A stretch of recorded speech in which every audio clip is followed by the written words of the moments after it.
Hello, deformed super fans and Fast and Furious fans. So we got this small blocks. It's supposed to be like around 1/43rd scale, but obviously deformed.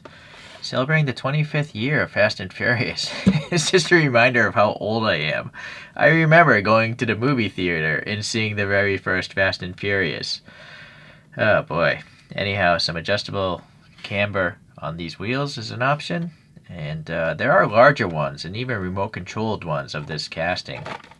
I haven't bought a Jada Toys in probably 20 years either. Yeah, maybe you can guess where I live. His official spa licensing here, Universal included, and this came out in 2026. All right. I gotta say, they're kind of expensive. I'll leave an AliExpress link.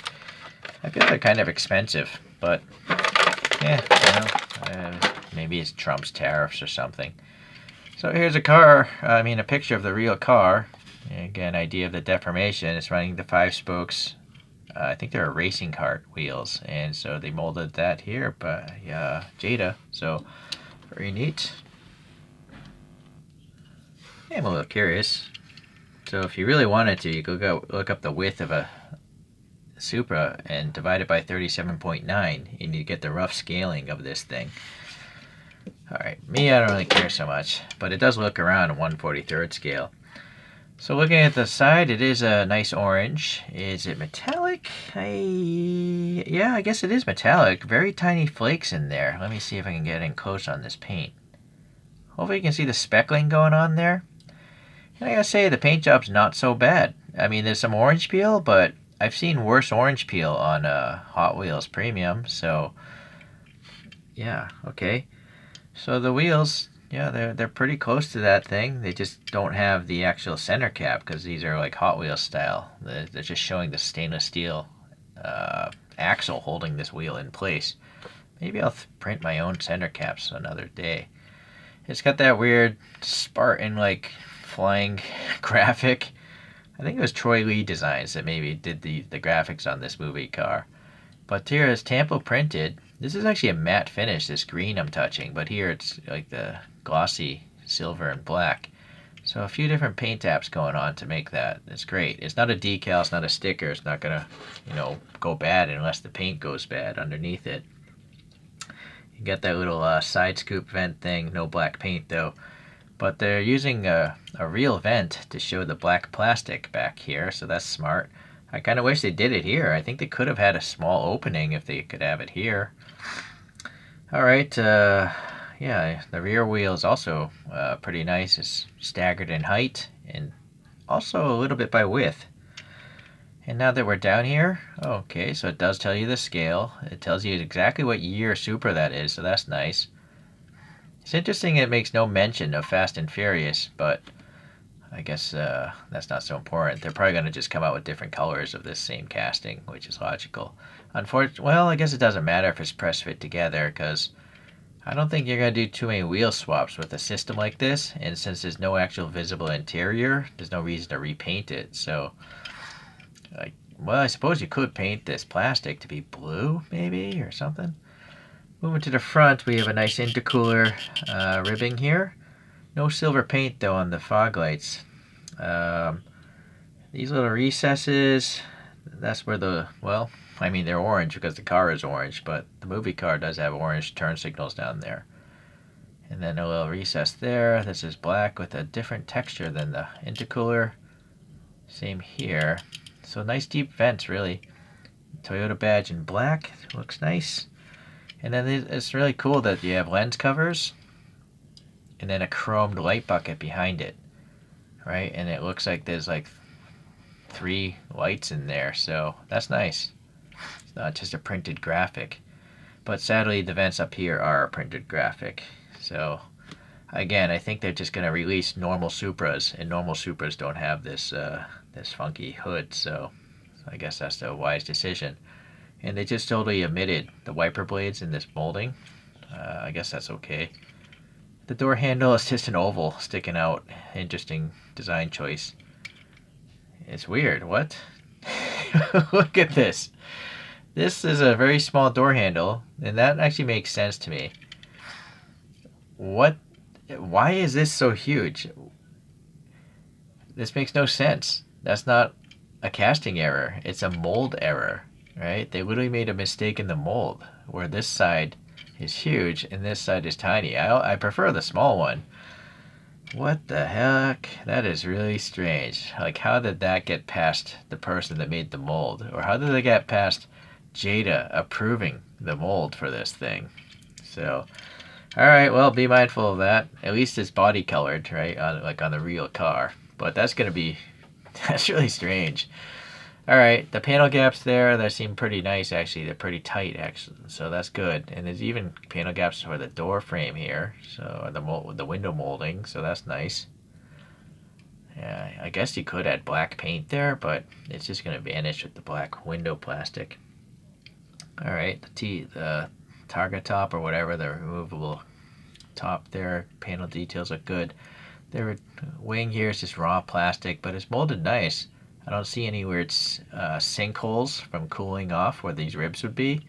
So whoever designed the wing mold did a good job. This, I kind of feel like that, I don't know, it's not really, I guess it's just right on a smooth surface. I kind of feel like there's a recess, but I can't really feel it. Toyota badge looks good, Supra looks pretty good, and then you have this black. Is this the plastic again of the inside? Maybe. And then they maybe just printed the circles on the black plastic. That's probably it, because it was a little bit gappy here, so it's good color separation having different materials, right? And this is nice, right? Having Fast and Furious printed here. So I guess they don't need it down here. Big deep recess in the chromed exhaust can, so that's really cool too. So pretty easy to actuate this, unlike car tuned, which is really hard to move those axles in their bodies. These are really easy to move. So you can hear one, it's in one position, two, I almost thought there was three positions, but no, I guess it's just cambered and not cambered. Now what's not so good is, why is the tire sticking out so far in the non-cambered position? Alright, so it's almost like you have to run the cambered position for it to look cool, right? It's also, you know, look at this. It's just riding so high because it's the mechanism itself. But once you camber it, it looks pretty cool. So, I mean, if you're gonna run the thing and roll it straight, I suppose you don't want it to camber, or we'll try it with it. But let's just try it with straight wheels. And yeah, I guess that rolls well enough. And now let's slam it.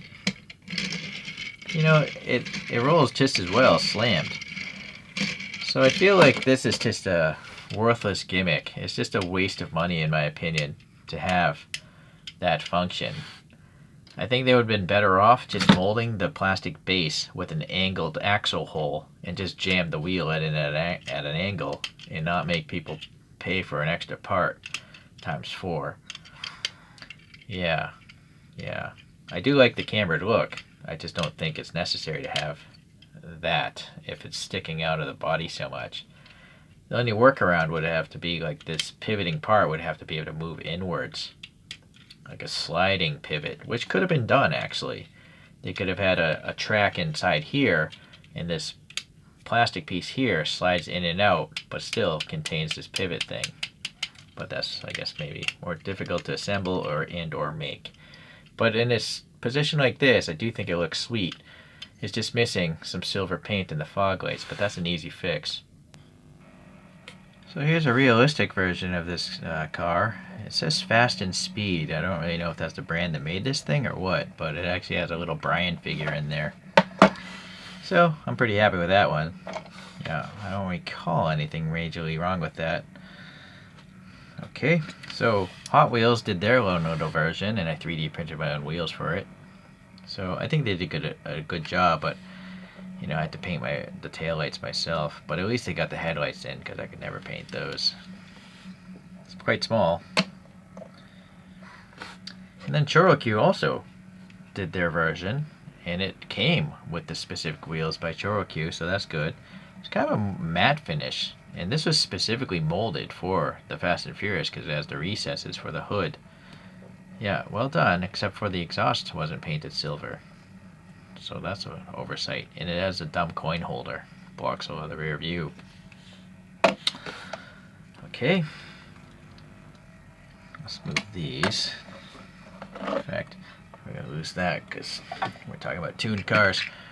Now, the closest thing I can think of is the muscle machines. It's a little bit narrower than 143rd, but different deformation. It's a little longer and lower. These are some press 2 cars. I think press car things. Well, it's broken. You're supposed to press that down and it's supposed to make the thing go. Oh, you know what it is? I poster puttied it because I don't like rolling things. Things rolling off my display case. Okay, so that's a bit bigger, as you can see. And then you have these tuned cars from AliExpress. It says Waterway Unifortune, but I just looked up cartoon cars. I've customized this a bit, though. Anyhow, these are pullback wind-up cars as well. And just huge. Absolutely huge. Okay, so I think that if you want to mix and match your cartoon toys, muscle machines would be the closest thing to this thing. Right? The Chorro and Hot Wheels are more like 1/64 scale.